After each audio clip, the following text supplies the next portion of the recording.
Salut les Anacalypsiens, bienvenue dans cette nouvelle vidéo d'Anacalypsie. Donc aujourd'hui on se retrouve pour l'avant-dernière vidéo concernant One Piece, le live action. Du coup je vais enregistrer mon écran, si ça marche. Du coup aujourd'hui on va parler de l'adaptation et essayer de voir si c'en est une bonne ou pas. Alors, pas vraiment l'adaptation dans le général, mais plus à travers les personnages sur lesquels on va tous revenir un petit peu. Donc là, normalement, ça devrait marcher. C'est bon. Hop là, donc là on a, bon voilà, cette petite image pour ouvrir la diapo. On commence donc avec Ben Beckman, joué par... Oula, c'est moi qui l'ai décalé ou il y a du temps là? Joué par Laudo Liebenberg. Je suis désolé, je vais sûrement écorcher quelques noms. Alors à chaque fois, on va avoir ce genre de mise en page, hein, je peux dire ça comme ça, avec là une photo de l'acteur, voilà, entre guillemets au quotidien, en normal quoi. Une version dans le live action et une version du personnage interprété. Alors Ben Beckman, hein, comme on peut voir, ça n'a strictement rien à voir. C'est sûrement l'une des plus grosses déceptions, je pense, de l'adaptation. Parce que Ben Beckman il est censé être hyper stylé. C'est censé être le bras droit de Shanks le Roux, si je dis pas de bêtises. Et là, bah, honnêtement, on reconnaît même pas Ben Beckman, hein, je suis désolé, mais on reconnaît même pas le perso. Ce qui, euh, Ce qui est assez dommage. En tout cas, j'ai été très très déçu de cette adaptation. Ensuite, on a Cham, joué par Bianca Usthuizen. Voilà, donc l'actrice en elle-même dans la série et le personnage interprété. Alors, bon, euh, pareil, c'est pas dingue. Déjà, on remarque quand même que niveau carrure, c'est pas trop ça. Ils ont quand même essayé de respecter le code vestimentaire et le code. Enfin, les cheveux un peu loufoques, où ils sont passés du vert au bleu. Mais c'est vrai que le perso est pas dingue. C'est vrai que dans le manga, le perso il est pas non plus incroyable. Dans le manga, le perso c'est juste de toute façon, j'aurais jamais été capable de dire si ce personnage était un homme ou une femme, mais c'est juste un personnage qui est là pour apporter son soutien à Kuro pendant son attaque du village de Shiro, tandis que les Mugiwara vont tenter d'arrêter notamment Zoro. Mais c'est vrai que le perso n'est pas développé plus que ça. Là, ils en ont fait une sorte de majordome infiltré avec Kuro parce qu'ils ont réadapté le perso. Et personnellement, je trouve que c'est pas dingue dingue. Voilà. Et on continue avec Bucci, joué par Albert Petrorius. Voilà, que du coup on reconnaît plutôt facilement. Voilà, d'ailleurs très dommage que sur l'actrice précédente ils ont... bon, après c'est peut-être normal. Attends. Pourquoi il veut pas revenir en arrière? Ah, ça bug. Ah ouais, ok, normalement il a les yeux carrément tout blancs. Ok. Euh, Du coup, ouais, lui aussi, ils ont enlevé ses yeux bleus. Il a des beaux yeux. Ouais, ils leur ont foutu des lentilles. Bref. Du coup, voilà, personnage un peu le même délire, hein. Bon, ils ont respecté le dress code dans la globalité. Bon, là, au lieu que ce soit vraiment son visage soit comme ça, c'est une sorte de masque qu'il a sur la tête. Bon, après, c'est que les deux persos, comme on voit normalement, ils ont des griffes et pas des sabres. Mais bon, voilà, c'est pas foufou. Je veux dire, on reconnaît pas tant que ça les personnages. Il est passé en mode cuisinier un peu débile pour faire face à, enfin, pour être supplémentaire à un Cham qui du coup est un peu plus intelligente, un peu plus, comment dire. bah, tout l'inverse de lui, hein, voilà. Et c'est assez dommage parce que bon, dans le manga, encore une fois, ces persos-là, ils sont pas très utiles, voilà, ils sont juste là pour combattre Zoro, si je dis pas de bêtises, et puis c'est tout quoi. Euh, mais, euh, mais quand même, je veux dire, tu vois les deux persos avant qu'ils combattent, euh, à la limite pour Cham, on peut se dire, ok, on peut reconnaître à peu près, même si, quoique, l'actrice n'a pas non plus la carrure du personnage, hein, mais en même temps, sans mal, les persos sont toujours bizarrement dessinés par Eiichiro Oda, mais là, pareil, tu vois Bucci, surtout au début, quand il est en mode cuisinier, tu reconnais pas du tout le perso, hein, si, si on te dit pas que c'est lui, quoi. Je trouve que c'est un peu dommage. Ensuite, on a Bogart, donc joué par Armand Aucan. Voilà, dans l'animé, dans la série. Alors, en soi, le personnage est assez ressemblant. Je veux dire, voilà, exactement le même style et tout. Si je l'ai mis aussi bas de la vidéo, c'est tout simplement parce que j'ai zéro souvenir de lui dans le manga. Je me souviens, mais vraiment, hein, sans méchanceté ou quoi que ce soit, je me souviens pas de ce personnage. Aucune idée de qui c'est. Franchement, quand j'ai vu dans les thrillers ou les machins, même après au début même dans la série, en fait en général, je me suis dit, c'est qui ce gars? C'est qui ce gars? Qu'est-ce qu'il fout là? Et effectivement, bon, bah, Bogard, qui apparemment est vraiment dans le manga, mais j'ai zéro souvenir de lui, je sais pas à quoi il sert, quoi. Donc voilà, après, plutôt bien foutu. Honnêtement, ils ont plutôt bien réussi le passage animé live action, mais aucune idée de qui c'est. Et puis de ce que j'ai cru entendre, il fait plus de choses dans le live action que dans tout le manga, ce qui est quand même assez grave. Ensuite, on a Jean, joué par Lita Bam, qu'on retrouve ici, donc là dans le live action et dans l'animé. Du coup, Jean, qui est un personnage vraiment très cool, alors comme on voit, ils ont plutôt à nouveau bien respecté le personnage, hein. On voit même veste, même t-shirt, même bandeau sur la tête. Voilà, bon, un peu plus bronzé dans l'animé, mais enfin dans le live action, mais bon, ça, à la limite, on s'en fout. Euh, et ce qui me dérange en fait sur Jean, c'est qu'on retrace pas toute son histoire.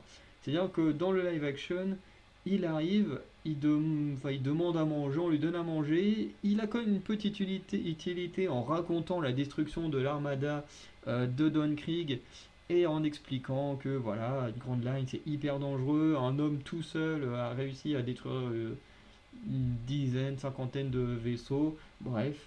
Voilà, il est là pour mettre en avant le danger. Dans le manga, c'est pareil, il apparaît d'abord comme présentant le danger que représente Grand Line, et ensuite, ben, il se retrouve le cul entre deux chaises, pour parler un peu vulgairement, puisqu'il doit faire un choix entre aider son capitaine, à qui il voue une loyauté sans faille, enfin, qu'il y ait des minuscules, puisque cette toute petite faille, c'est Sanji, et Sanji qui l'a nourri alors que les autres cuisiniers disaient qu'il ne fallait pas le faire, et du coup, ce dernier se sent redevable envers Sanji qui lui a sauvé la vie. Et du coup, le personnage est assez intéressant dans le manga.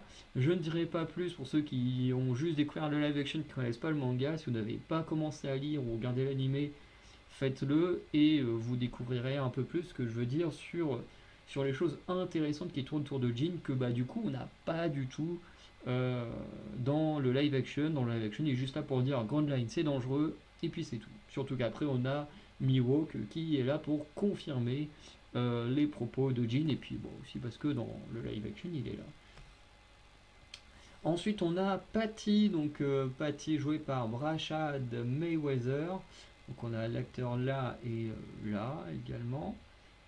Et le perso en live action. Bon, forcément, le perso hein, ne ressemble pas Pas du tout dans le sens où bah, vous avez vu ce visage, hein, je pense qu'aucun être humain n'a un visage comme ça, ni un corps comme ça. Euh, voilà, après c'est vrai que j'ai pas réussi à trouver une photo bien du... Mais, ouah, pourquoi t'es parti aussi loin toi? Alors attendez, j'essaie de revenir. C'est en plus comme là, il y a une vidéo, comme il y a une vidéo qui est en train d'être montée, l'ordi il apprécie pas trop les deux en même temps. Et en plus là du coup l'image a disparu. Mais c'est à nouveau Patty, c'est censé être un cuisinier assez important entre guillemets au sein du Bharati. Là, il est totalement effacé. Physiquement, tu le reconnais parce que je crois que c'est le seul mec du Bharati qui a les cheveux bleus. Donc, personnellement, je l'ai reconnu comme ça. Mais c'est vrai qu'en termes d'adaptation, c'est pas dingue. Mais en même temps, bah, l'arc du Bharati, bah, dans l'adaptation, ils ont préféré l'axer sur autre chose que voilà, cette dispute avec Sanji ou tout ça. Ensuite, Full Body, donc joué par Jean-Henri, avec sa version dans le live action, version dans le manga. Euh, un personnage vraiment très reconnaissable, hein. Alors pareil, dans le manga, il apparaît très peu au Bharati. Effectivement, il est là dans le resto avec une belle meuf et à faire le beau. Alors que voilà, il va se faire également casser la gueule en 2 secondes par Sonji de mémoire. Donc la scène est plutôt bonne. Franchement, voilà, on le reconnaît plutôt bien. Donc voilà. Après, c'est vrai que il aura un peu plus d'utilité dans les premières pages de chapitre concernant l'histoire de Django. Voilà, certains se demanderont peut-être c'est qui Django pour ceux qui ne connaissent pas le manga, enfin qui n'ont pas lu ou le manga ou regardé l'animé, puisque de toute façon le perso, je crois qu'il apparaît juste en affiche de recherche, mais sinon il apparaît pas plus que ça. Chose qui est très dommage.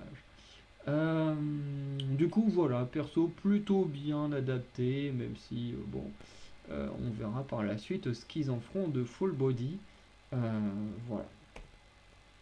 Rika, super. Une photo qui a disparu de Rika. Ok, et si je reviens. Ok, il y a une photo qui a disparu de Rika. Ok, le machin a tellement bugué qui. Donc Rika, joué par Kabdin Gary, donc je suis désolé, la photo de l'actrice a disparu. Donc on l'a dans le live action et dans le manga animé. Donc déjà on peut voir la première différence, c'est que bon voilà, physiquement c'est pas vraiment la même fille, hein. Même niveau tenue, ils ont changé sa tenue. Je sais pas trop pourquoi pour Rika ils ont fait ça, surtout pour le perso est vraiment très très secondaire. Par contre ils ont gardé l'essence du personnage, dans le sens où Rika c'est cette petite gamine qui va apporter des boulettes de riz à Zoro lorsqu'il est attaché au poteau là chez Morgan. Du coup c'est elle qui vient lui donner des boulettes de riz pour essayer de le nourrir et tout ça, pour pas qu'il meure. Et du coup, il y a également cette même histoire de Hermep qui détruit les boulettes de riz. Alors, ça c'est pas réellement dans le même endroit, puisque bah, du coup, dans le live action, ce qui est un peu con, c'est que Rika elle vient proposer ses boulettes de riz alors que bah, tout le monde va bien, tout le monde est ok, j'ai envie de dire. Et, euh, et du coup, il y a quand même cette confrontation avec Hermep, alors que dans le manga, ça a une certaine logique. Elle vient pour nourrir quelqu'un qui est en train de crever de faim. Donc je sais pas pourquoi dans le live action, ils ont un peu foiré le personnage. Et en plus, quand tu vois le perso, tu reconnais pas du tout Rika.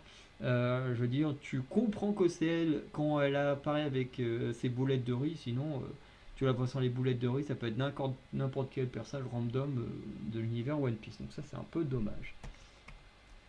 Ensuite, Boodle, donc joué par Lindsay Redden, qu'on voit ici. Donc là, version live action et version manga avec Chouchou.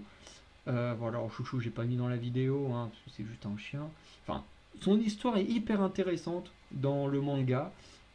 Si vous n'avez toujours pas vu l'anime ou lu le manga, allez voir, l'histoire de Chouchou, elle est incroyable. Elle est très triste, mais elle est incroyable. Et sinon, bah, le personnage, on le reconnaît bien, hein, voilà, quand j'ai vu le personnage, je me suis dit, ah tiens, ils l'ont mis en mode clin d'œil, bah, comme le chien. Mais en termes de personnage, bah, c'est pas dingue, hein. Le mec qui est là, c'est un. Bon, après, c'est vrai que Baggy, dans tous les cas, il terrorise le village où il est, qui, je crois, est le village d'Orange, hein, c'est pas de bêtises. Bah oui, en plus, c'est marqué juste là, Orange Town. Euh, et là, bon, bah, voilà, dans le manga, je me souviens plus trop de son arc parce que là, Boodle, c'est vraiment le tout début, hein. Je veux dire, il y a le manga, il commence avec Luffy et les bandits, avec Shanks qui perd son bras. Ensuite, il y a l'histoire avec Alvida qui, je crois, fait le tout premier chapitre, ou le premier et deuxième chapitre. Et ensuite, on a direct premier gros adversaire entre guillemets de Luffy, qui est Baggy le clown. Donc, du coup, ces personnages arrivent très tôt.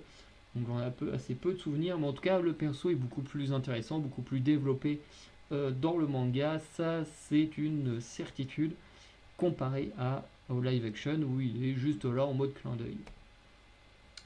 Ensuite on a Morg, j'ai pas vraiment trouvé qui jouait Morg, mais du coup on a le perso qui est là contre voilà, sa version dans l'animé avec Richie, son lion. Richie qui est totalement absent du live action, même si son nom est mentionné. Je crois qu'il y a Baggy à un moment bah, sur cette scène-là qu'on voit qui engueule Morg en mode il est où le lion? Et puis je crois que c'est ce qu'il dit. Après, visuellement, le perso, on le reconnaît, hein. Visuellement, on reconnaît très bien qui c'est. Voilà, bon, les oreilles, heureusement, ils n'ont pas trop respecté, tu vois. Après, ce qui est un peu dommage, c'est qu'on sent que c'est une peau de fourrure, alors que sur Morgue en lui-même, ouais, bon, ça peut en être une aussi, hein. C'est pas trop si vraiment c'est vrai poil ou pas. Et après, bon, bah là, encore une fois, hein, comme pour Boodle, là, Morgue, il est utilisé juste en mode, comment dire, en mode clin d'œil, alors que dans le manga, bah, il a quand même une utilité. Je veux dire, il est là pour terroriser les villageois. C'est vraiment lui qui les terrorise avec son lion géant. Lion géant qui fout la misère à Chouchou et qui va pousser Luffy à confronter ces adversaires-là. Voilà. Donc voilà, et puis encore aujourd'hui, Morge et Richie sont toujours des fidèles de Baggy, alors que là, il a même pas de combat, rien, il fait juste un petit clin d'œil. Genzo, joué par Grant Ross, donc voilà l'acteur qui est là, et bon, bah là on a déjà la version manga live action, du coup, des petites photos en plus. Et le perso est plutôt reconnaissable. Alors on va pas chipoter sur la cicatrice, hein. Il y a juste à regarder déjà sur l'animé que la cicatrice, voilà, elle se respecte pas, hein. Si on regarde là et là, bah, ok, c'est pas du tout dans le même sens. Après, peut-être il y a peut-être un effet miroir, difficile à dire. Mais dans tous les cas, même s'il y avait un effet miroir, là il a quand même une cicatrice qui remonte jusqu'à son nez, là il n'y en a pas du tout. Donc bref, l'animé n'a même pas respecté les cicatrices du personnage. Donc voilà, on va pas non plus critiquer ça dans le live action, puisque bah, l'animé lui-même ne respecte pas les cicatrices.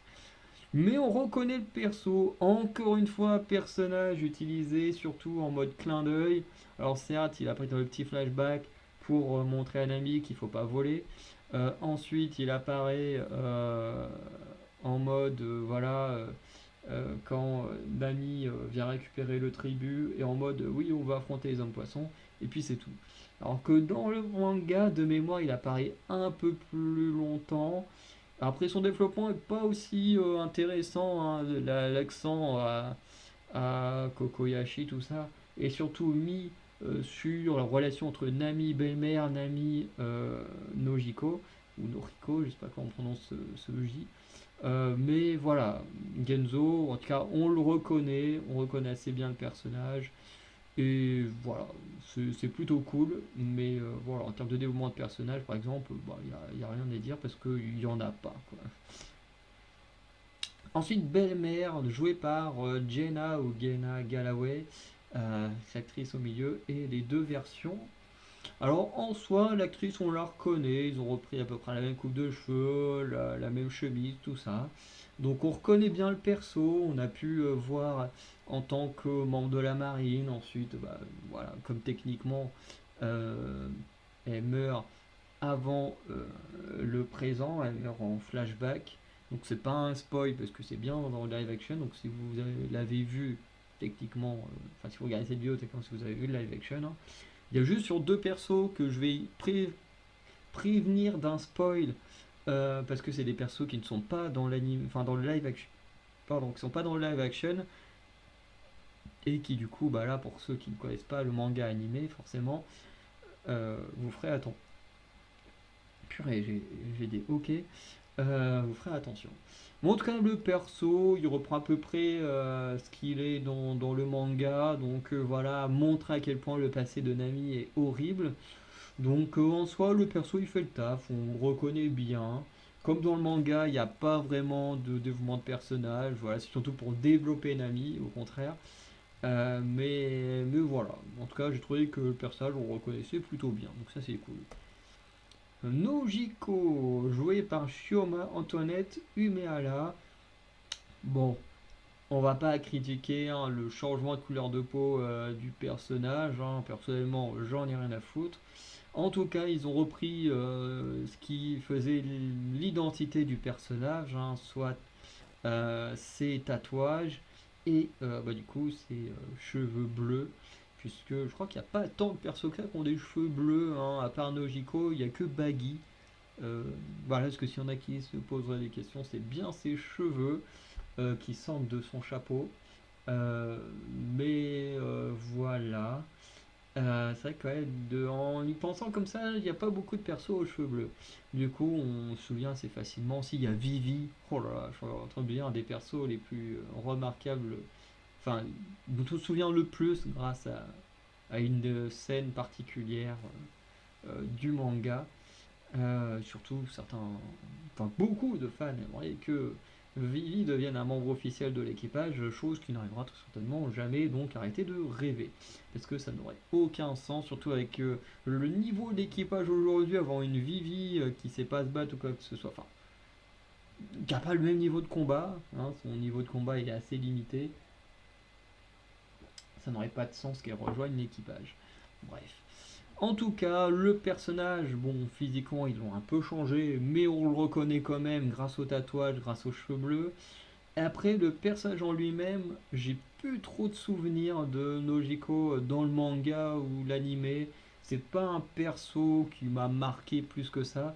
Donc, je serais incapable de vous dire si, en termes de développement de personnage ou quoi que ce soit, s'il est bien fait quand même ou pas, parce que je sais qu'il y en a qui vont trouver qu'il est mauvais juste parce qu'ils ont changé de peau, enfin de couleur de peau, comme pour Rika. Honnêtement, c'est pas des détails qui moi m'intéressent le plus. Moi, ce qui m'intéresse, c'est le développement de personnages et tout ça.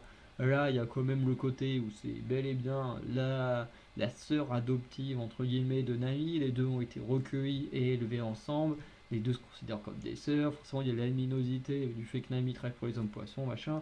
Bon, ça, on le retrouve. Mais après, c'est vrai que dans l'essence même du personnage, dans sa psychologie et tout, j'en ai pas de souvenir dans le manga. Donc, bon, on va passer au suivant. Du coup, Mary, jouée par Brett Williams, donc voilà, qu'on reconnaît quand même, une fois qu'il n'a plus de barbe, hein, parce que c'est vrai que ça change quand même beaucoup une personne. Du coup, qu'ils ont repris plutôt fidèlement, hein, à peu près la même veste, voilà, le même tour de cou en moumoute, les cheveux en moumoute avec les petites cornes, bon. Voilà, donc grosse différence entre Mary manga, Mary live action, c'est que le Mary version manga survit à l'histoire. Alors, c'est toujours une sorte de majordome également enfin, c'est un serviteur de Kaya. Kaya, oui. Attends, oui, Kaya. Euh, et, euh, et voilà, c'est comme ça, c'est un serviteur. Il se fait également agresser de mémoire par Kuro, sauf que ben, dans le live action, enfin dans le manga, il survit de ses blessures et reste aux côtés de Kaya, qui du coup ne reste pas tout seul. Et du coup, dans le live action, ils ont décidé de le tuer. On ne sait pas vraiment pourquoi.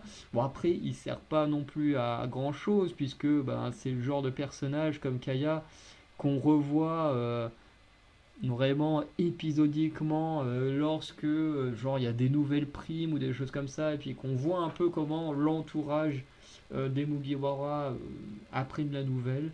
Mais sinon, c'est vrai que c'est pas un perso non plus hyper important. Mais en tout cas, petit changement, c'est qu'ils ont décidé de le tuer dans le live action. Ensuite, Smack, joué par Len Barry Stevens. Donc voilà. Alors, je vous avoue que quand j'ai vu Smack, je l'ai tout de suite reconnu. Alors, je pense sûrement à la tenue et à la coupe de cheveux. Mais c'est vrai que voilà, c'est pas hyper bien réussi, hein. Il est pas très beau le Smack. Il a une bouche bizarre. Bon, dans le manga aussi, il a une bouche bizarre. Mais tout le visage un peu chelou. Enfin, ouais, voilà, hein. Bon, c'est vrai que c'est un vrai mélange entre homme et poisson, hein, mais je sais pas, j'ai du mal avec son design. Euh, et voilà. Après, dans sa façon de combattre, c'est la même que dans le manga, plus ou moins. Donc voilà, même si j'aurais préféré la fin du combat comme dans le manga où il se fait enchaîner de coups de marteau. Bon, là, il prend juste feu, et puis bon, il est KO. Voilà, pour un homme poisson, c'est pas dingue. Euh, et voilà, bon, sur certains points, c'est bien adapté, sur d'autres, voilà, c'est pas dingue. Ensuite, Koshiro, joué par Nathan Castle, qui a des très beaux tatouages, hein, d'ailleurs. Euh, Bref. Euh, qui du tout fait pas du tout japonais, mais bon. En tout cas, voilà. Enfin, les deux se ressemblent énormément, hein. En plus, on a le même petit symbole sur les vêtements. Bon, pas les mêmes couleurs, mais c'est quand même le même style de vêtements. Après, pareil, j'ai pas de souvenir du perso dans le manga, hein. Vite fait, je sais que c'est le maître de Zoro et tout. Il a une gueule très très ressemblante. Et bon, bah voilà, hein, pour moi, il est très ressemblant physiquement, même s'il a l'air beaucoup plus sérieux dans le manga. Après, c'est peut-être parce que la photo que j'ai choisie où il est souriant me biaise un peu. Mais voilà, en tout cas, c'est sympa, mais voilà, je ne saurais pas quoi dire de plus sur lui. Makino, donc voilà, joué par Kathleen Stephens. Donc voilà, version live action, version manga. Donc Makino, qui est cette jeune femme barmaid dans le village de Luffy. Et qui, voilà, juste, bah, comme dans le manga, hein, n'est pas grand chose, hein. On la revoit un peu comme Kaya ou ce genre de personnage au moment où les Mugiwara ont fait un truc impressionnant aux nouvelles primes. Et sinon, on ne voit pas tant que ça. Alors, c'est vrai que Kaya, il y a des théories sur le fait qu'elle est un bébé, puisque dans le manga, elle a un bébé, mais on ne sait pas de qui il vient. Certains pensent que ça vient d'un pirate de l'équipage de Shanks, ça pourrait être le cas. Bref. En tout cas, on reconnaît bien le personnage. Moi, je l'ai reconnu tout de suite. Elle n'est pas très utile comme dans le manga, mais voilà, c'est toujours plaisant de recroiser des petits historiques comme ça. Ensuite, Yasop, joué par Steven Mark, donc version live action, version manga. Je trouve que le perso est plutôt bien réussi. Bon, là, on sent que c'est une version, vu le journal qu'il a et comment il gosse, sûrement un journal où il voit la prime de son fils, hein. Mais je trouve que le perso en soi est plutôt bien adapté. Physiquement, on le reconnaît très bien. Normalement, il a un bandeau sur la tête où c'est marqué Yasop. Je sais plus si dans le live action il l'a, mais je crois que oui. Mais en tout cas, on le reconnaît bien. Il a ses flingues parce que c'est un tireur d'élite comme son fils et tout. Bref, le perso est plutôt bien adapté, même si que ce soit là ou dans le manga, il apparaît pas énormément comme l'équipage de Shanks en général. Mais voilà, on le reconnaît, ça fait le taf. Donc c'est plutôt pas mal. Le colonel Morgan, joué par Langley et Kirkwood, version voilà, version live action, version manga.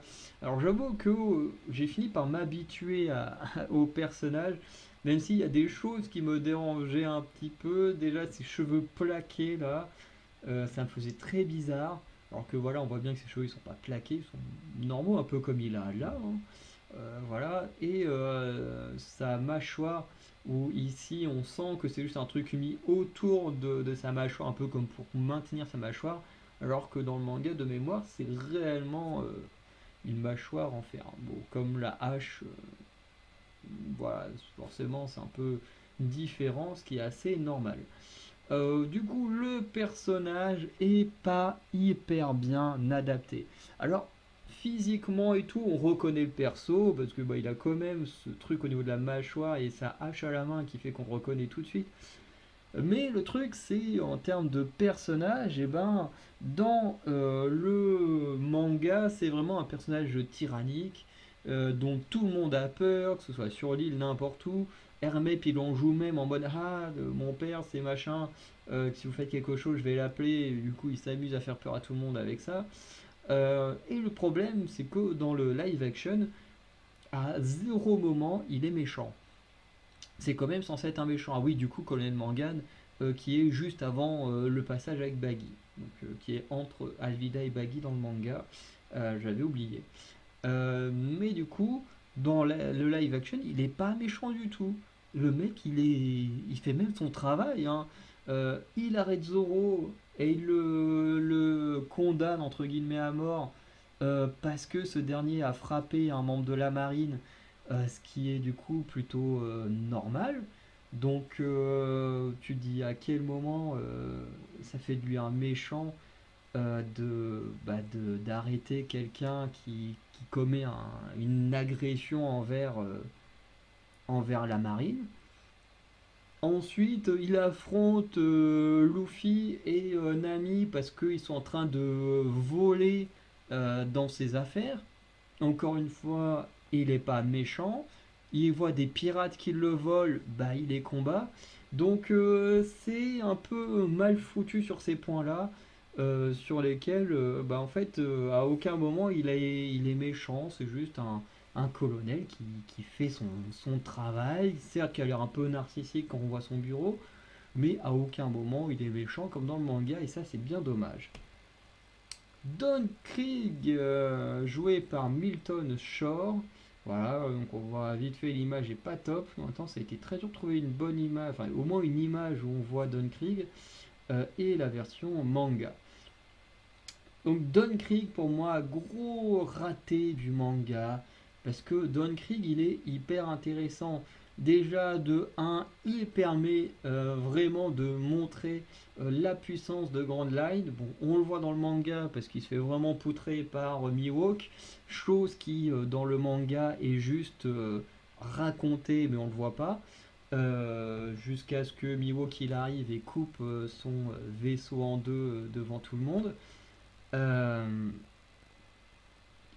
Euh, voilà. Ensuite, il y a toute cette histoire au Bharati où du coup il arrive également comme Jin, mais un peu après Jin, en mode je suis affamé, nourrissez-moi, machin et tout. Euh, et, euh, et du coup, lui, contrairement à Jin, il va avoir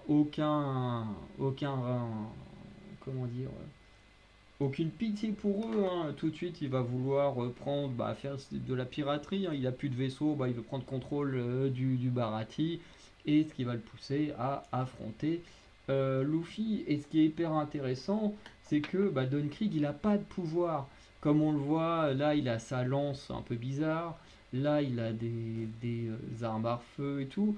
Le truc, c'est que on a un affrontement entre un homme du coup, qui a des pouvoirs de fruits du démon, et un homme qui n'a aucun pouvoir, mais du coup qui utilise plein de gadgets, d'armes spéciales pour affronter les détenteurs de fruits du démon. Et du coup, c'est un combat qui est hyper intéressant dans le manga, qui du coup est totalement éclipsé dans l'animé, enfin pas dans l'animé, dans le live action, ce qui est très très dommage. Ensuite, on a Lucky Roux, joué par Enlanha Morgan Coutou. Alors là, c'est sûr que je vais avoir déformé le nom, je suis désolé. Personnage, bon, moyennement adapté, hein. Bon, en même temps, reprendre cette carrure-là, c'est hyper dur. Voilà, on voit bien que l'acteur n'a pas du tout la même carrure. En même temps, c'est compliqué. Après, on reconnaît quand même le personnage parce que, bon, dans la tenue, c'est à peu près la même. Voilà, c'est un peu le même style. Le perso est tout le temps là avec ses trucs de viande et tout. Dans le live action aussi, il est pas mal en train de bouffer. Donc on connaît plus ou moins le personnage, mais il n'est pas aussi bien adapté que d'autres, hein. C'est un peu triste, hein, pour l'équipage de Shanks d'avoir des persos plutôt mal adaptés. Mais bon, bah, c'est comme ça. Higuma, joué par Tamer Bouriak. Donc voilà, en mode live action, mode manga, donc perso qui est très ressemblant, voilà, à part limite le book, hein, qui est pas exactement le même, mais sinon la tenue c'est vraiment la même. Euh, bon, à part la chemise, hein, mais bon, enfin, faut pas chipoter. Même style, même histoire, hein, plus ou moins, hein, perso qui apparaît dans le manga, qui vient humilier Shanks. Ensuite, Luffy veut se venger, le gamin, enfin le brigand s'en prend à Luffy. Du coup, il va dans les mers. Et du coup, bon, bah, il y a passage, voilà, avec le monstre marin, voilà, qui fait du dégât. Donc, histoire qui est quasiment la même en tout point. Affrontement avec l'équipage de Shanks qui est à peu près, bon, qui est moins. Je veux dire, là on a un vrai combat dans le live action, là où dans l'animé, on n'a pas vraiment, enfin dans le manga, on n'a pas vraiment de combat. Mais on a une scène qui est méga classe avec ce moment où un brigand pointe son arme sur la tête de Shanks. Du coup, je crois que c'est Luke Hero qui pointe son arme sur le brigand et t'as Shanks qui cligne pas du tout d'un œil, qui est en mode ouais, quand tu pointes ton arme sur quelqu'un, il faut être prêt à mettre sa vie en jeu. Ou un truc comme ça, je sais plus ce qu'il dit, mais il dit un truc hyper classe. Et là, bam, t'as Luke Hero qui tire dans la tête du mec. Bref, scène hyper badass du coup qui n'existe pas dans le live action, ce qui est très très dommage. Mais le perso en soi de Higuma est plutôt bien adapté. Ensuite on a Kabaji joué par Sven Rigrock. Ruigrok. Bon voilà, version live action, version manga. Alors perso qu'on reconnaît plutôt bien, hein, exactement le même style, également sur son monocycle, sabreur. Bon, il aura pas d'affrontement comme dans le manga. Dans le manga, il a un vrai combat contre Zoro. Là, il a pas vraiment de combat. Euh, et du coup, voilà, c'est un peu la différence, c'est que d'un côté il a un manga, d'un côté il en a pas. Mais en même temps, dans le manga, il a aucun rapport spécialement avec Zoro, c'est juste deux sabreurs qui s'affrontent.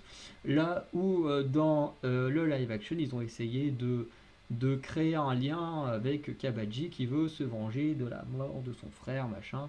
Ce qui est plutôt intéressant. De toute façon, personnage qu'on reverra très certainement comme Morge et Alvida aux côtés de Baggy le clown. Voilà. Ensuite, on passe à Captain Nezumi, joué par Rory Acton Burnell, hein, voilà, qu'on voit là. Et version manga. Alors c'est vrai que il a sa capuche hyper chelou. C'est vrai que le perso le reconnaît, hein, voilà, moi je l'ai vu, j'ai tout de suite reconnu.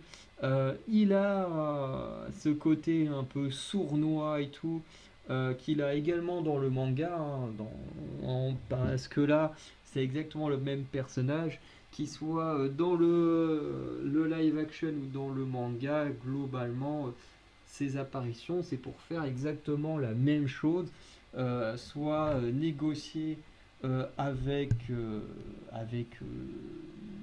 Arlong et ensuite bah, du coup voler le trésor de Nami. Après, j'ai pas souvenir qu'on le revoit plus que ça dans la suite du manga. Ensuite, Kaya, joué par Céleste Lutz. Voilà, version live action, version manga. Donc c'est vrai que dans la version live action, elle a l'air d'être vraiment en train de mourir tellement elle a un visage hyper pâle, fatigué et tout. qui est plutôt bien fait pour le coup.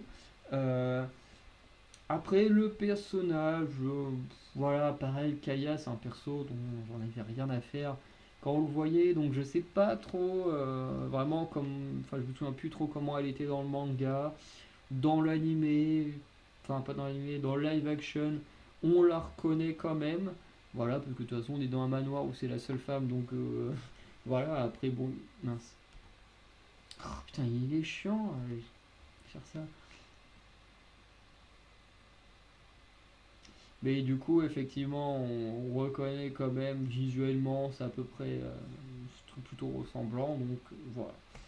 Ensuite, on passe à Kurobi, Gendre Leroux, enfin joué par Gendre Leroux. Là, on a l'acteur, on a le personnage et on a perdu la photo de la version live action. Alors Kurobi qui est normalement là pour affronter Sanji dans le manga. Euh, voilà, donc chose qui se passe aussi dans le live action, mais qu'il affronte également Zoro. Donc normalement, il affronte pas Zoro du tout. Euh, et, euh, et du coup, voilà, il a un combat beaucoup plus intéressant avec Sanji dans le manga, puisqu'il y a un combat vraiment intéressant, une partie qui se passe sous l'eau, les deux s'affrontent et tout. Enfin, c'est plutôt intéressant. Et c'est un, voilà. Visuellement, en tout cas, il se ressemble plutôt bien, même si je trouve que la version live action n'est pas très très belle, hein. Les hommes poissons sont pas très bien faits. Mais en tout cas, on le reconnaît quand même. Je veux dire, tu vois, la version live action, on le reconnaît. Bon, il fait un peu plus de choses que dans le manga, mais ça, c'est plutôt normal, vu comment ils ont revisité l'histoire d'East Blue avec les hommes poissons en mode boss finaux de East Blue. Ensuite, Arlong avait joué par McKinley Belcher 3, version acteur, version manga, version live action. Alors, on reconnaît le perso, hein, ça y a pas de souci, c'est exactement le même style. À peu de choses près, c'est que le Arlong du manga est beaucoup plus stock, beaucoup plus grand, beaucoup plus puissant. Voilà, le mec il fait vraiment peur. Je veux dire, il a une vraie stature, il y a un truc, voilà, chez lui qui est terrifiant. Quand on regarde celui du live action, bah ok, il reste très très fort et tout, mais il est pas très beau quoi. Il n'est pas très très bien fait. Et je veux dire, voilà, je veux dire, il est moins effrayant, moins terrifiant que le Harlong du manga. Alors après, dans l'essence du personnage, on est, euh, on est vraiment dans la même chose, hein. Dans l'essence du personnage, c'est un gars qui a une haine des humains, qui déteste Jinbei également.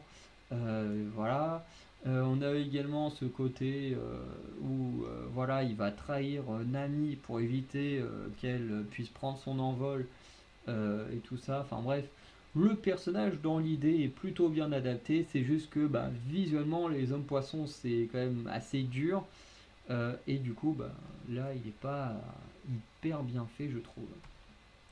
Ensuite, Alvida, joué par Ilia Isorelis Paulino. Voilà, avec l'actrice dans le live action, dans le manga.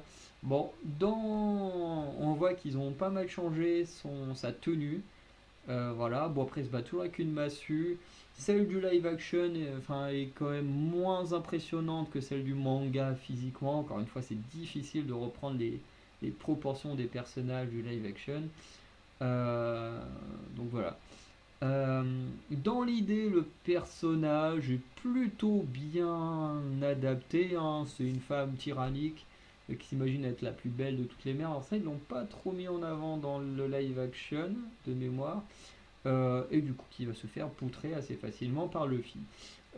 Et ensuite, on la reverra du côté de Baggy, et même encore aujourd'hui, puisqu'elle va manger un fruit du démon. Et ça, c'est ma grande question, c'est est-ce qu'ils vont respecter, entre guillemets, son fruit du démon, dans le sens où, comme là on peut voir, elle a certaines carrures, voilà, et dans le live action, quand elle mange le fruit du glisse-glisse, du coup, en fait, en gros, tout ce qui la touche glisse sur son corps, sauf que ça la fait maigrir. vraie question, c'est est-ce que Netflix va oser faire maigrir une femme notons même si ça aurait été n'importe quel personnage, ça aurait fait la même chose, mais est-ce qu'ils vont oser la faire maigrir? Ça, c'est une grosse question. Voilà, on verra bien lors de la prochaine saison, ou enfin du moins quand on verra à l'UIDA. Quina, jouée par Audrey Simone. Donc voilà, une version manga, version live action. Le perso est plutôt pas mal. Alors j'ai un peu de mal avec son design live action.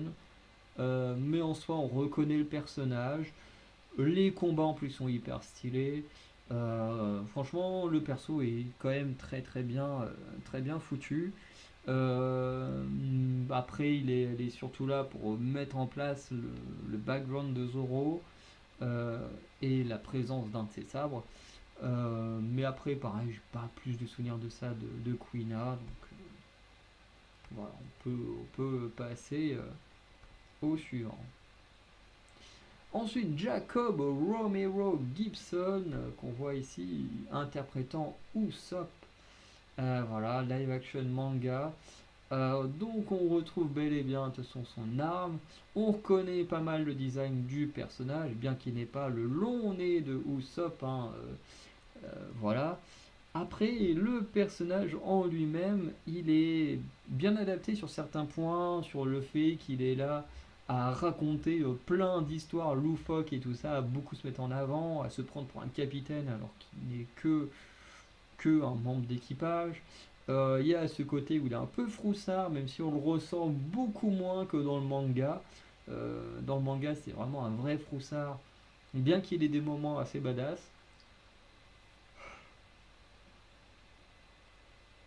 Pardon.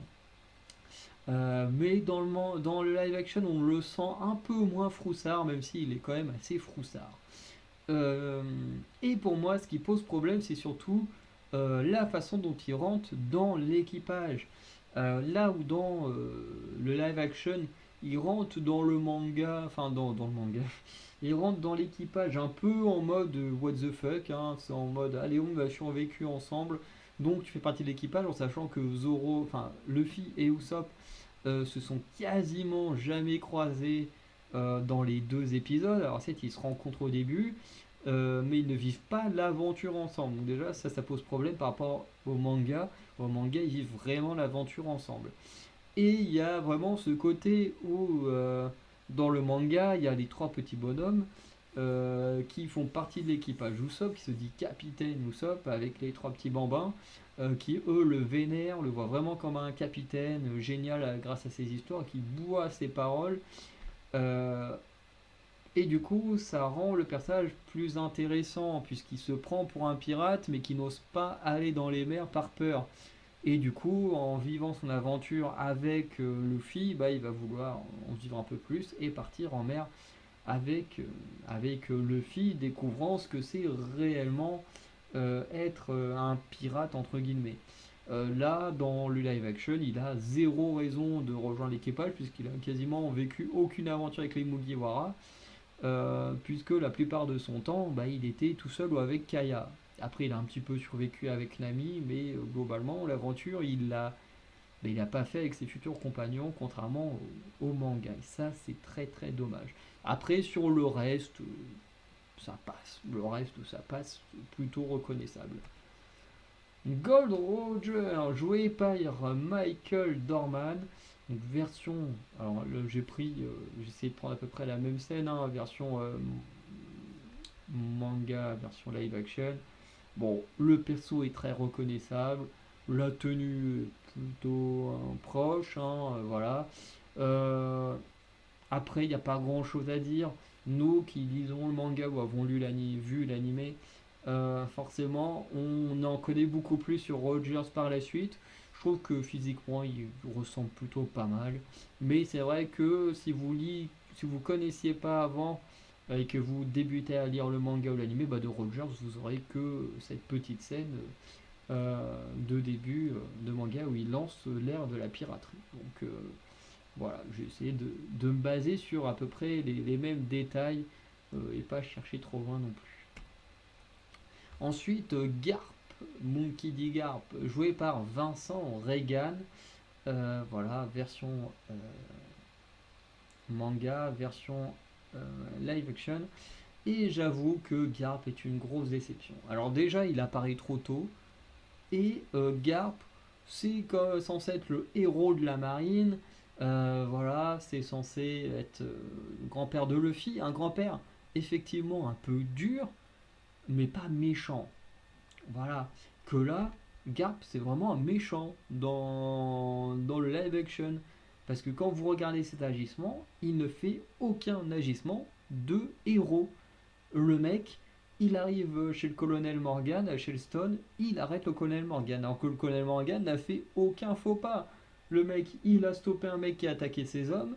Il a essayé d'arrêter un pirate. Certes, le petit-fils de Garp, ça il pouvait pas le savoir, mais il tentait d'arrêter un pirate. Il se fait mettre au pilori. Ça n'a aucun sens. Ensuite, il pourchasse son petit-fils. Quand Kobe il essaye de le faire revenir à la raison, il est en mode oui, oui, gamin, j'ai compris. Et 2 secondes après, il est en mode allez, on va devenir encore plus dur, chassons ces gamins, machin. Ok. Il retrouve son petit-fils, il lui fout une grosse raclée, et puis au final, c'était oh bah c'était juste pour tester si t'étais un mec gentil, en devenant pirate, t'allais quand même rester gentil. Le perso n'a aucun putain de sens. Il est mauvais, il est hyper mal. Enfin, il est pas mal casté parce qu'en soi on reconnaît Garp, hein, plus ou moins. J'avoue que au trailer je l'ai pas reconnu, mais parce que dans le trailer ils ont pris la version de l'exécution de Rogers dans l'épisode 1. Du coup, effectivement, moi l'image de Garp, bah, c'est celle-ci, hein, avec sa tenue blanche et tout ça, qu'il a ensuite dans le reste du live action. Mais pour moi, c'est sûrement l'un des plus gros ratés. En même temps, dans le manga, Garp apparaît beaucoup plus tard.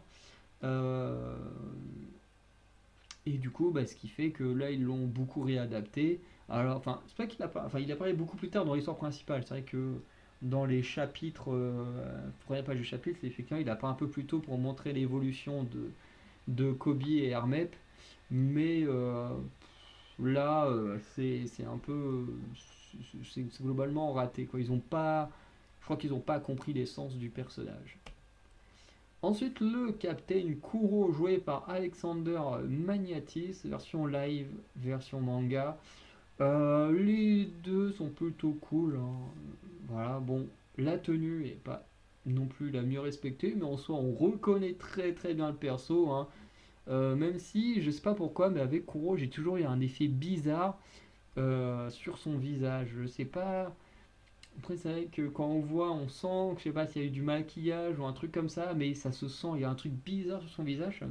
Ça faisait toujours bizarre quand je le regardais.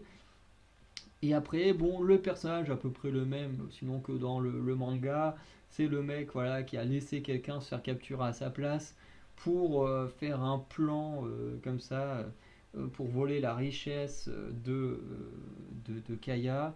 Avec ce plan où il faut attendre qu'il soit majeur et tout pour qu'il signe des papiers pour la tuer. J'ai envie de dire, putain, mec, vous êtes des pirates. À quel moment un pirate il patiente 15-20 ans pour voler de l'argent? J'exagère un peu avec les années, mais bon, le mec a quand même passé beaucoup, beaucoup d'années. Euh, Enfin, je veux dire, que ce soit live action ou manga, ça n'a aucun sens, hein, son plan, mais bon. C'est comme ça.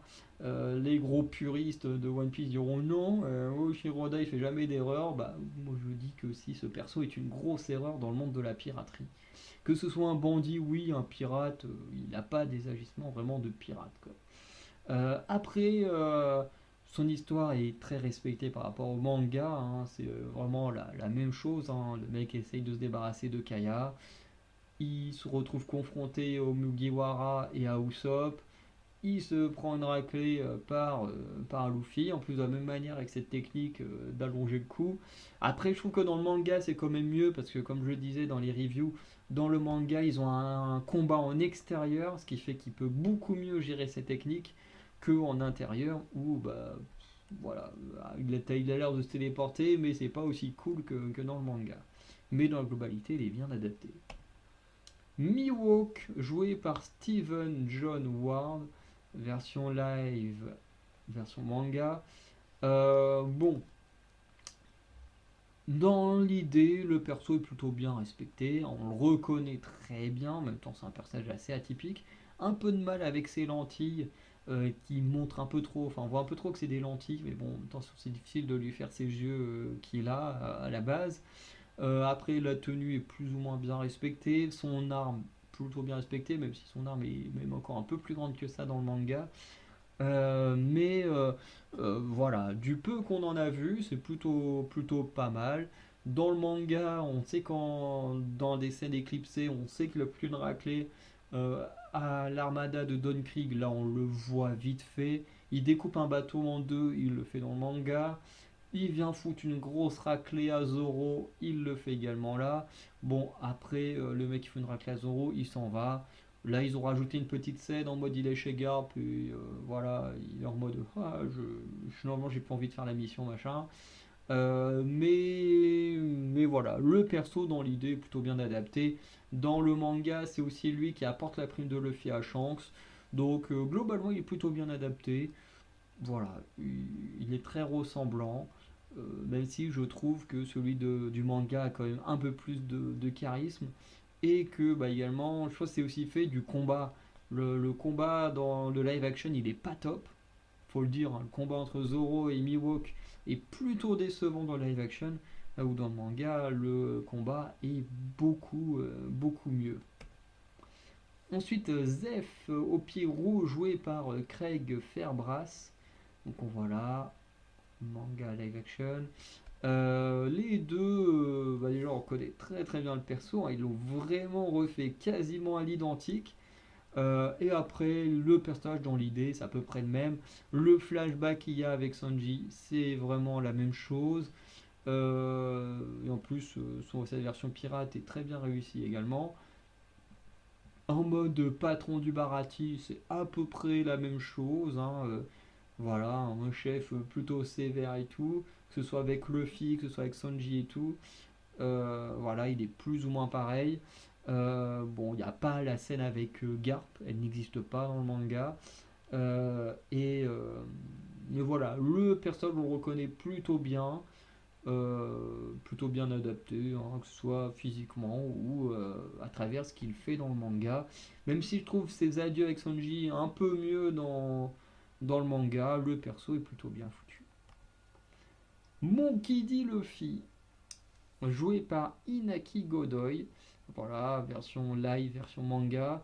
Bon, euh, c'est difficile à juger ce personnage parce que Luffy en soi, il est plutôt bien réussi. Tu vois putain, mais va te faire voir, il me fait chier à bugger. Si on regarde dans l'idée, on voit le perso, on reconnaît Luffy. Que ce soit dans sa façon d'être, dans le design et tout, on reconnaît Luffy.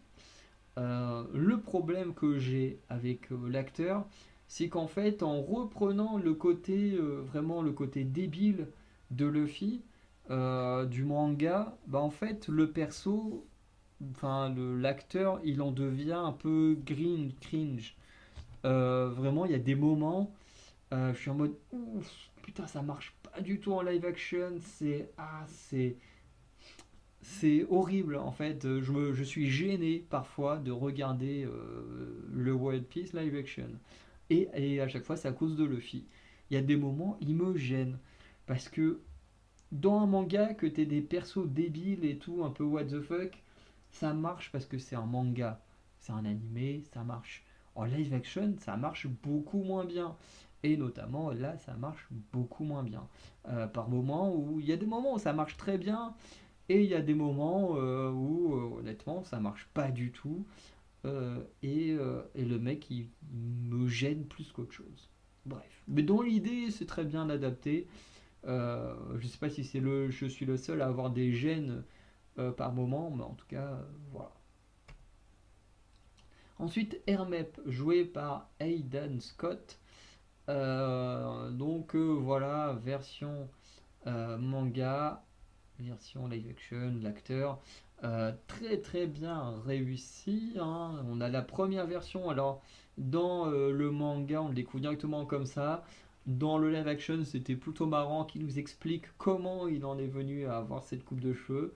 Voilà, c'était plutôt sympa, hein. Dans le live action, on sait tous que c'est pas Zoro qui l'a fait. Enfin, que dans le manga, c'est pas Zoro qui l'a fait. Mais bon, c'est plutôt marrant de donner une raison à cette coupe de cheveux. Et après, le perso a une très bonne évolution dans le live action. Qu'on ne voit pas spécialement dans le manga. Alors, on le voit faire son entraînement avec Kobe aux côtés de Garp et tout. Voilà. Mais c'est vrai qu'en soi, on le voit pas autant que dans le live action. Donc, limite, il a même une meilleure évolution dans le live action que dans le manga. Mais parce que dans le manga, on le voit directement ayant évolué. Euh, voilà. Donc, personnage, moi que j'ai trouvé plutôt bien adapté. Voilà, même si je trouve que Garp, Kobe et Hermep, on les voit un petit peu trop. Ensuite, Kobe, joué par Morgan Davis, donc l'actrice, euh, le personnage live et le perso du manga. Perso qu'on reconnaît hyper bien, Kobe hyper bien adapté, il lui ressemble quasiment comme deux gouttes d'eau.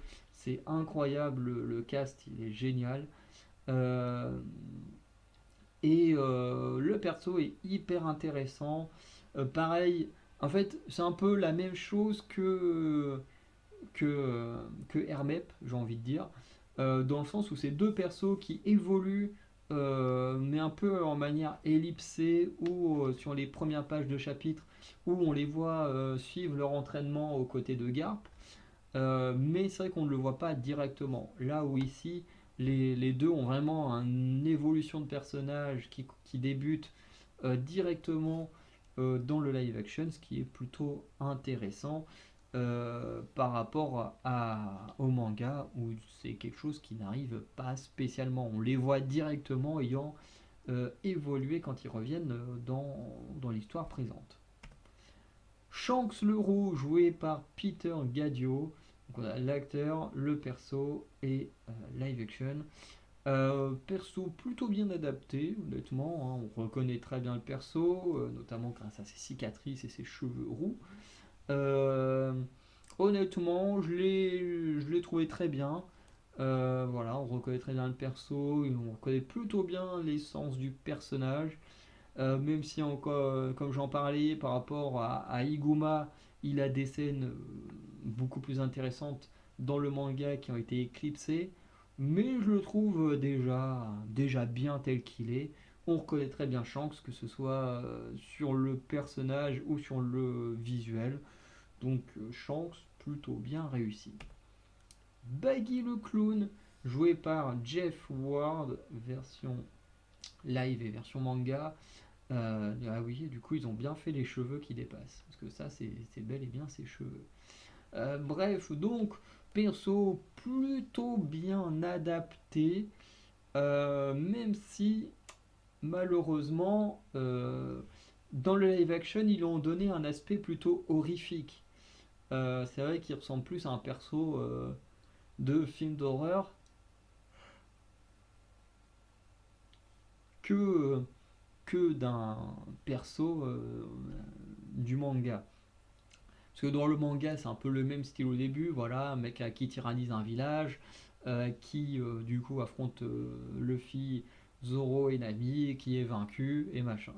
Sauf que ensuite, Baggy, c'est vraiment typiquement le perso un peu lâche, un peu peureux, qui est un peu opportuniste également. Alors c'est des choses qu'on voit également dans, dans le manga, sauf que dans l'animé, enfin, tout ce qu'on voyait dans le live action, mais dans l'animé, euh, c'est jamais voulu, c'est quasiment jamais voulu. Le mec il est opportuniste parce qu'il fait des trucs sans le vouloir, du coup les gens ils sont là en mode oh c'est trop bien et tout, du coup il en profite.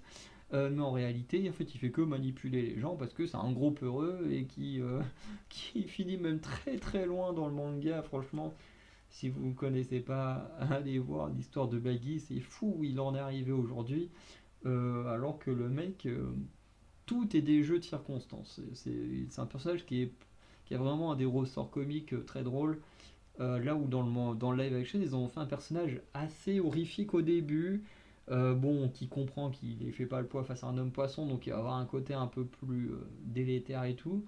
Mais voilà, je trouve qu'il est plutôt bien adapté, on va dire moyennement plus. Voilà, parce que le personnage est quand même très intéressant, mais c'est pas non plus exactement le même. On arrive sur la partie spoil, puisque là on va avoir les deux personnages euh, qui, euh, qui pour moi méritaient d'être dans le live action et qui ne le sont pas, pour ensuite passer aux trois meilleurs, enfin aux trois personnages les mieux adaptés. Du coup, Django is Missing. Donc, pour ceux qui n'ont jamais lu le manga ou vu l'animé, quittez la vidéo, enfin pas quitter la vidéo, mais passez directement au top 3. Voilà, donc je sais pas dans combien de temps ce sera, mais voilà, un peu défiler un petit peu en bas, voilà, jusqu'à voir l'image d'un personnage qui n'est pas mis en Missing, et puis voilà, il y en a que deux, donc bon. Voilà, passer à la suite. Euh, voilà, pour revenir aux adaptations. Et sinon, bah voilà, sinon, bah, je suis désolé, mais ça va spoiler un peu le personnage. Du coup, Django, qui c'est? Pour ceux qui connaissent le manga, forcément vous le savez. Mais Django, pour moi, aurait dû être dans le live action parce qu'il est hyper intéressant. Du fait qu'à la base, il fait partie de l'équipage de Kuro, le chat noir. Ils travaillent ensemble en tant que pirates. Et du coup, Django va connaître une défaite cuisante au village de Usopp. Et du coup, il va être arrêté, il va être jugé. Ou non, il va peut-être être arrêté un peu plus tard. Mais du coup, lui aussi, Django a sa petite histoire en première page de chapitre, où notamment il va être arrêté, mais il va sauver Full Body, Full Body, membre de la marine aux cheveux roses et tout, qu'on a déjà vu beaucoup plus tôt dans la vidéo. Et en fait, il va le sauver sans vraiment le vouloir, je sais plus pourquoi. Ce qui va faire que Full Body va se sentir un peu recevable. Et au moment du procès de Django, du coup, Full Body va plaider en la faveur de Django. Et en fait, Django va être réhabilité et même devenir un membre de la marine. Et en fait, c'est ce que j'aime beaucoup avec Django et que je trouve dommage par rapport au live action, c'est qu'il a une symbolique très forte. Django, c'est ce mec qui est devenu pirate, qui a pillé des villages, qui a fait beaucoup de mal autour de lui, mais qui, au bout d'un moment, a retrouvé la bonne voie, s'est dirigé vers la marine. Enfin, quand je dis la bonne voie, c'est selon la justice, entre guillemets. Et du coup, il s'est réhabilité, il a rejoint la marine et il a totalement changé de camp, changé de mentalité très certainement. Euh, et en vrai, je trouve ça génial et je trouve dommage qu'on ne mette pas en avant un personnage qui a une histoire aussi cool, bien que pas non plus hyper bien développée, mais je trouvais que c'était quand même très cool à mettre en avant. Deuxième personnage qui manque, Octi des Hommes Poissons d'Arlong, puisque Octi, voilà, il fait partie de l'équipage d'Arlong, et surtout c'est lui qui combat Zoro, qui permet à Zoro en fait, de montrer à quel point il s'est surpassé et il est devenu plus, pas plus fort, mais il montre sa volonté de ne plus abandonner, de ne plus jamais perdre, puisque en fait il affronte Octi qui est un homme poisson, qui est super fort, qui a 6 bras, donc 6 sabres, et Zoro lui il est encore diminué, il est encore pas totalement remis de sa blessure contre Mihawk. Et du coup, le combat est hyper intéressant, tout ça, mais bon, ça permet juste au début de montrer à quel point Zoro est devenu fort.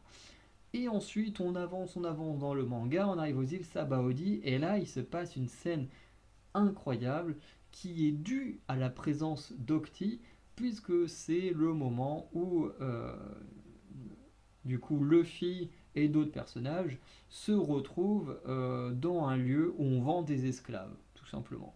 Enfin, on vend des humains.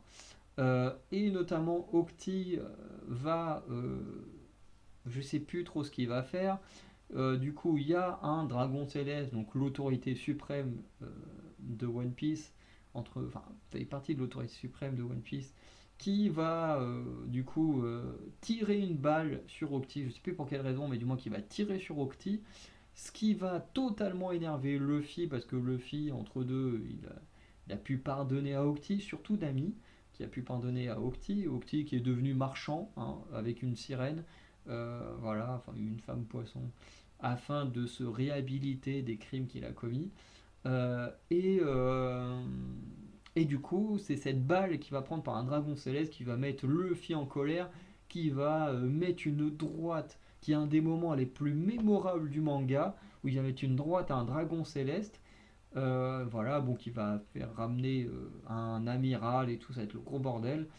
Mais, bah, du coup, tu te dis dans le live action, comment ils vont faire si t'as pas d'Octi? Qu'est-ce que tu fais? Qui tu mets à sa place? Parce que Octi, il était hyper important. C'est un ancien ennemi des chapeaux de paille qui s'est réhabilité, un peu comme Django. Bien que l'un a rejoint la marine, l'autre est devenu marchand, qui va euh, montrer à Nami comment il a changé. Et Nami va pouvoir également avancer par rapport à son passé avec les hommes poissons. Du coup, perso qui va pousser euh, Luffy à commettre un acte impardonnable. Enfin bref, le perso a quand même une importance, bien qu'il n'est pas non plus hyper bien développé, hyper présent, il a quand même une certaine importance, bah, les rares moments où il est là. Bref, on passe à la suite. Le top 3 avec Makenyu qui joue Zoro. Donc j'espère que ceux qui connaissent pas le manga et tout ça ont passé pour venir directement ici.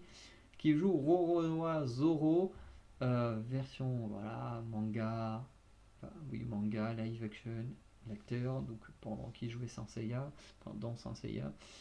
Euh, du coup, acteur qui ressemble énormément à Zoro. Visuellement, on reconnaît tout de suite Zoro, ça marche très bien. En termes de travail, de second et tout, ça marche très bien. La relation avec Sanji, pardon, elle marche très bien. Les combats et tout, ça marche plutôt bien. Ça, il n'y a pas de souci. Pour moi, mon gros problème de Zoro, c'est que dans le live action, ils ont absolument voulu en faire le mec trop dark, badass et tout ça. Alors que Zoro, c'est pas totalement ça dans l'animé ou le manga. Effectivement, il est badass. Effectivement, il a un côté très plus sérieux que d'autres personnages. Mais il n'est pas non plus totalement sérieux.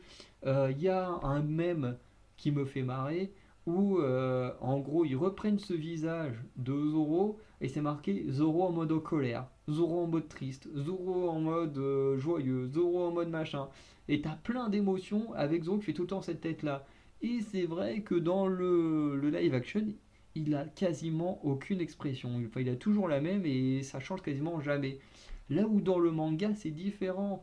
Dans le manga, on l'a vu pleurer, dans le manga, on l'a vu rigoler, on l'a vu s'amuser, enfin bref. Zoro, c'est pas le mec dark et tout ça. Zoro, c'est juste un mec plus sérieux que les autres, assez badass parce qu'il est très fort au combat et tout, mais il a rien à voir avec juste un mec trop dark. Voilà. Euh, Bref.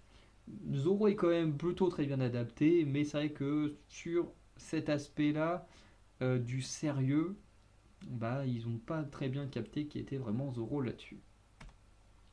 Ensuite, Emily Rudd en Nami, voilà, actrice que j'aime beaucoup dans Fear Street, épisode 2, c'est là où elle a plus d'importance, où elle joue la sœur de Sadie Sink, voilà, j'ai oublié le nom de leur personnage, mais qui joue du coup deux des persos principaux de l'épisode 2 de Fear Street, qui est un bon film d'horreur, la trilogie est vraiment sympa.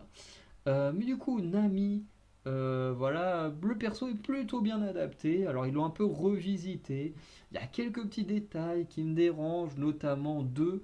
Le premier détail qui me dérange, c'est le fait que Nami sache se battre aussitôt. Normalement, Nami, c'est pas vraiment une combattante.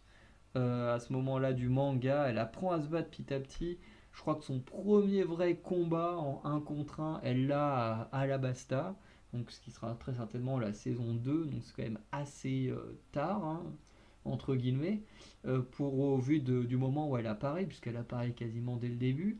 Euh, et du coup, ouais, Nami, son histoire, elle est plutôt bien respectée. Le fait qu'elle sache se battre, bon, non, ça arrive un peu plus tard, que là, c'est déjà se battre avec un bâton. Quand on sait déjà qu'elle aura son bâton climatique plus tard, notamment à la Basta, tu dis, bon, ok. Donc, elle a déjà ces aptitudes-là. Et le deuxième point qui me dérange un peu du côté de Nami, c'est le rapport à l'argent. Dans le live action, on nous dit juste, Nami, elle vole parce qu'elle doit payer sa dette. Ok.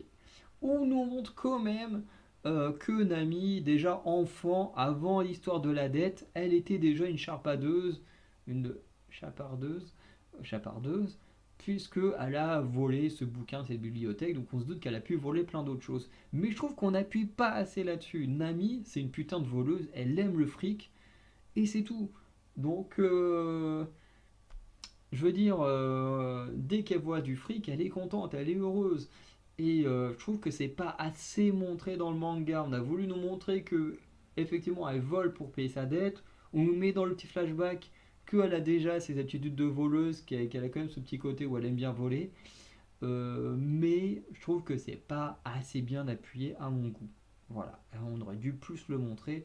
Sinon, dans la globalité, Nami a fait le taf. En même temps, j'adore l'actrice, donc c'est plus difficile pour moi là où tous les autres, je ne connaissais pas du tout les acteurs ou les actrices. Elle, je connaissais déjà l'actrice, donc déjà je partais avec un certain biais, puisque bah, l'actrice, je l'aimais bien, donc forcément, ça m'a tout de suite permis d'accrocher à Nami, et qu'ensuite j'ai trouvé plutôt bien adapté, malgré quelques petits changements, puisque normalement elle n'est pas du tout chez le colonel Morgan. Mais voilà, le personnage il fait le taf, je le trouve plutôt bien réussi. Et celui que je trouve incroyable, le mieux réussi, parce que c'est aussi mon petit chouchou des Mugiwara, Sonji, joué par Taz Skylar, voilà, avec l'acteur, le perso live action, le perso manga. Alors, c'est vrai que en plus, quand j'ai vu juste la photo de l'acteur, je me suis dit aïe. Je me suis dit aïe aïe aïe, ça va pas le faire, il ressemble pas trop. Enfin, en photo, je trouve que ça donnait pas hyper bien. Il y a des gens qui gueulaient en mode oui, son sourcil, il est pas comme ça. Alors, effectivement, le sourcil, c'est un détail important dans l'histoire du manga. Là, ils l'ont pas fait. Je sais pas trop sur quel détail ils vont s'appuyer par rapport à l'histoire de Sanji pour raconter son passé. Parce que on a vu son passé par rapport à Zeph, mais il a un passé encore beaucoup plus tragique, lié à quand il était encore plus jeune. Et oui. Chose qui d'ailleurs je me demande comment ils vont faire parce que du coup ils ont pris un acteur pour faire lui quand il était enfant, mais du coup ils devront en faire un quand il était encore plus enfant que ça. Ce qui va être compliqué. Mais bon, faudrait déjà qu'ils aient l'occasion d'aller aussi loin que ça, parce que son trajet encore plus tragique, on l'apprendra encore beaucoup, beaucoup plus tard. Mais le perso en soi, il est plutôt bien foutu. Il a les techniques de combat, il a la cuisine, bref, tout ça c'est bien fait. Son passé, il est très bien fait. Son combat contre Kurobi, encore une fois, un peu décevant par rapport au manga. Mais le fait que ce soit lui qui donne le coup final et pas Zoro, c'est très bien parce que dans le manga, c'est lui qui bat Kurobi. Ça, c'est très cool.